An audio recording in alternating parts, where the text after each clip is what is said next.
Exercícios físicos prolongados podem levar o organismo ao limiar anaeróbico, ponto limite de divisão entre o metabolismo aeróbico, com participação de oxigênio, e o metabolismo anaeróbico, sem participação de oxigênio. Quando o metabolismo anaeróbico entra em ação após certo tempo, pode ocorrer a formação de ácido lático. O ácido lático é capaz de formar, junto com o íon lactato, uma solução tampão. Soluções tampão são soluções que resistem à mudança no pH quando pequenas quantidades de ácidos ou bases são adicionados ou quando ocorre diluição. Essas soluções são geralmente formadas por uma mistura de um ácido fraco com o sal desse ácido ou uma base fraca com o sal dessa base. Considere uma solução tampão de ácido lático e lactato de sódio em uma determinada condição experimental na qual se estabelece o equilíbrio químico descrito na equação abaixo. Então está aqui a equação com seu equilíbrio, foi dado o pKa do ácido, que é igual a 4,0, e baseado nas informações acima, são apresentadas algumas afirmativas, né, que é um total de 5 afirmativas, e queremos saber quais estão corretas. Bom, galera, então para essa questão aqui, a gente vai iniciar analisando o que é mais fácil, visando eliminar alternativas. Então, a primeira diz que, de acordo com a UPAC, a nomenclatura do ácido lático, que é esse camarada aqui dos reagentes, né? Então, o ácido lático se chama ácido 2-hidroxipropanoico. Bom, então aqui na estrutura a gente precisa primeiro identificar qual é a cadeia principal. Então, a cadeia principal, né, vem ser essa daqui que contém os 3 carbonos, tá? Então, nós sim temos uma cadeia onde há 3 carbonos, que indica justamente o prefixo prop, tá? Entre esses carbonos, nós temos apenas ligações simples, onde o intermediário seria AN, e já que se trata de um ácido carboxílico, né? Olha aqui a carboxila C-OH, nós temos o finalzinho óico. E aí, o que acontece? Como esse carbono aqui, né, que eu estou marcando agora, é o primeiro carbono da estrutura, nós temos o carbono de número 1, que é onde está localizado a carboxila, e esse daqui do meio, que eu estou marcando agora, é o carbono de número 2. E o que acontece? No carbono de número 2, eu tenho uma hidroxila alcoólica. Então, nesse caso, a gente teria que utilizar o código hidroxi. Então, nós temos no carbono de número 2 o hidroxi, que é o grupo, né? E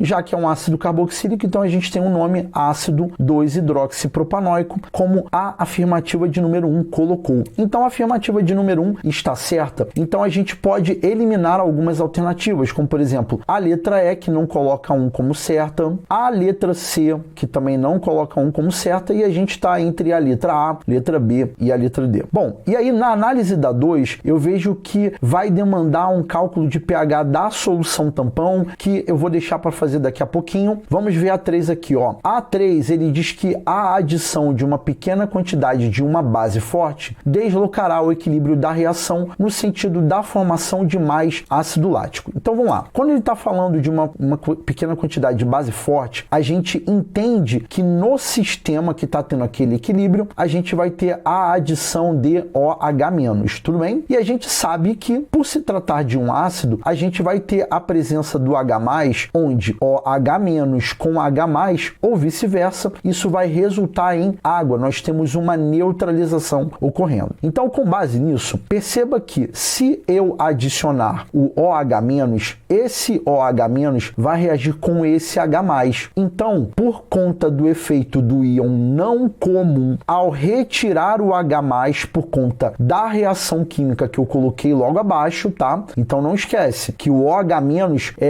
em outras palavras, digamos que ele vai sequestrar esse H+. Então, se eu estou retirando o H+, o que acontece? Eu vou ter o equilíbrio químico deslocado para a direita, de acordo com o princípio de Le Chatelier, né? Então, o equilíbrio químico é deslocado para a direita, visando repor esse H+ que eu estou tirando. Então, aqui a gente está trabalhando com o efeito ali, né, do íon não comum. Então, o equilíbrio químico seria deslocado para tentar repor o H+ que saiu para reagir com o OH-. Então, a afirmação de número 3 diz que vai deslocar no sentido da formação. Galera, formar o ácido lático é para a esquerda, não para a direita. Então, a afirmação de número 3 estaria correta se ele dissesse que o equilíbrio químico seria deslocado no sentido do consumo do ácido lático, ou seja, para a direita, no sentido da reação direta ou no sentido de formação do lactato e de formação do H+. Então a 3 está errada. Então a gente poderia eliminar nesse cenário nenhuma, porque nenhuma das afirmações colocam a 3 como certa. E aí você está vendo assim, Marcelão, mas por que então você falou dela? Justamente porque o vídeo ele tem também um objetivo pedagógico, que é justamente de revisar o conteúdo para você que está se preparando para a prova. Então, continuando aqui na nossa análise, na 4 é mencionado que o ácido lático apresenta 2 isômeros opticamente ativos. Bom, para a gente poder fazer essa análise, eu vou colocar novamente a estrutura do ácido lático aqui embaixo, tá? Então tá aqui, ó. Aqui nós temos o ácido propanoico e agora nós temos o ácido 2-hidroxipropanoico, né? Que é o ácido lático. Para a gente saber o número de isômeros óticos ativos, a gente precisa lembrar da regrinha de Van Hoff, que diz que o número de isômeros óticos ativos pode ser calculado por 2 elevado a N, onde esse N representa o número de carbonos quirais, né? Então, o carbono quiral é aquele que apresenta 4 ligantes diferentes. Então, se eu olhar aqui na estrutura do ácido 2-hidroxipropanoico, esse daqui que eu estou marcando em verde é o carbono quiral. E por qual motivo? Porque ele tem esse ligante para cima, que é diferente desse ligante para a direita, que é diferente do hidrogênio que está escondido, que é diferente desse grupo CH3, né? Aqui nós temos um carbono com 3 hidrogênios, então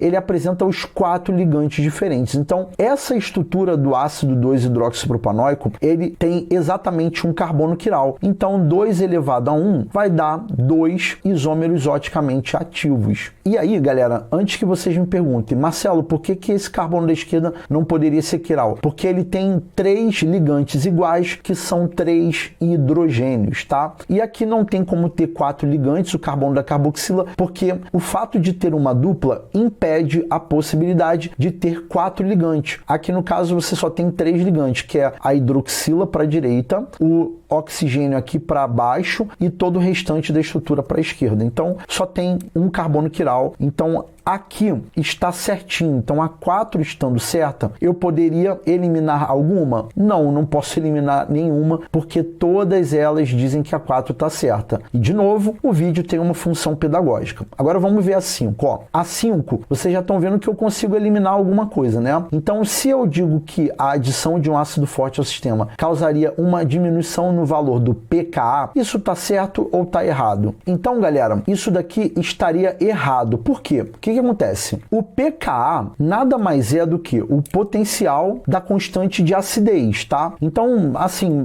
em termos práticos, né, o pKa é igual ao menos o logaritmo da constante de acidez. Então, o valor do pKa nada mais é do que baseado no valor da constante de acidez. E a gente estuda que o único fator que é capaz de mudar uma constante de equilíbrio é justamente a alteração da temperatura, tá? Então é algo bem específico aqui nessa questão, mas quando a gente estuda as regras de deslocamento de equilíbrio, a gente estuda que o único fator que é capaz de mudar o valor de uma constante de equilíbrio é a modificação da temperatura. Então, como o pKa é baseado no valor do Ka, então eu preciso mudar o valor do Ka. E para mudar o valor da constante de equilíbrio, né, nesse caso aqui uma constante de acidez, a gente tem que modificar a temperatura. E a questão não fala sobre isso, a 5 está errada, então eu poderia eliminar a alternativa D, tá? Então a gente está agora na dúvida entre a A e a B. Galera, o que vai definir se a A ou se a B estão certas é a análise da 2 que eu deixei por último, que é a única dessa questão aqui que envolve o fator cálculo. Então, a gente está trabalhando justamente com o pH de uma solução solução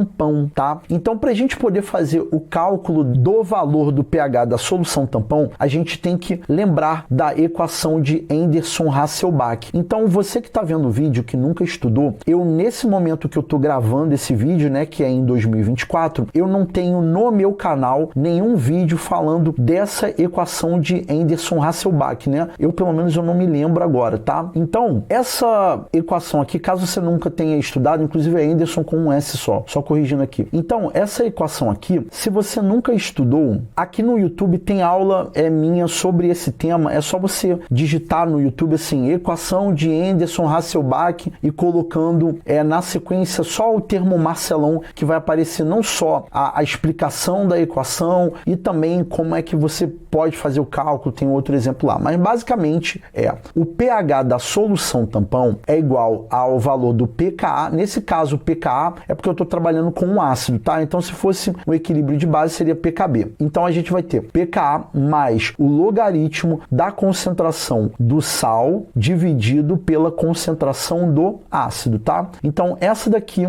é a expressão da equação de Anderson-Hasselbalch que permite a gente calcular o pH de uma solução tampão. Então, a gente precisa da informação do pKa que a questão deu. Então, vamos lá. Qual é o valor do pKa? Então, aqui foi dado que o pKa vale 4,0. Então, eu vou substituir lá. Então, pH é igual a 4,0, tá? Então, vamos colocar aqui, ó, 4,0 mais. Aí, a gente vai precisar, para fazer esse cálculo aqui do logaritmo, de pegar a concentração do sal dividido pela concentração do ácido. Então, vamos lá. A concentração do sal, ó. Então, o sal aqui, nesse caso, é o lactato de sódio, tá? Que é 0,01 e do ácido 0,1 mol por litro. Então vamos colocar aqui, ó. Então a gente vai ter 0,01 do sal dividido por 0,1 a concentração do ácido, tá? Então vamos lá. Continuando o cálculo, pH é igual a 4,0 mais o logaritmo de quanto? Então 0,01 dividido por 0,1, isso daqui, tá? Eu vou colocar em notação científica só para vocês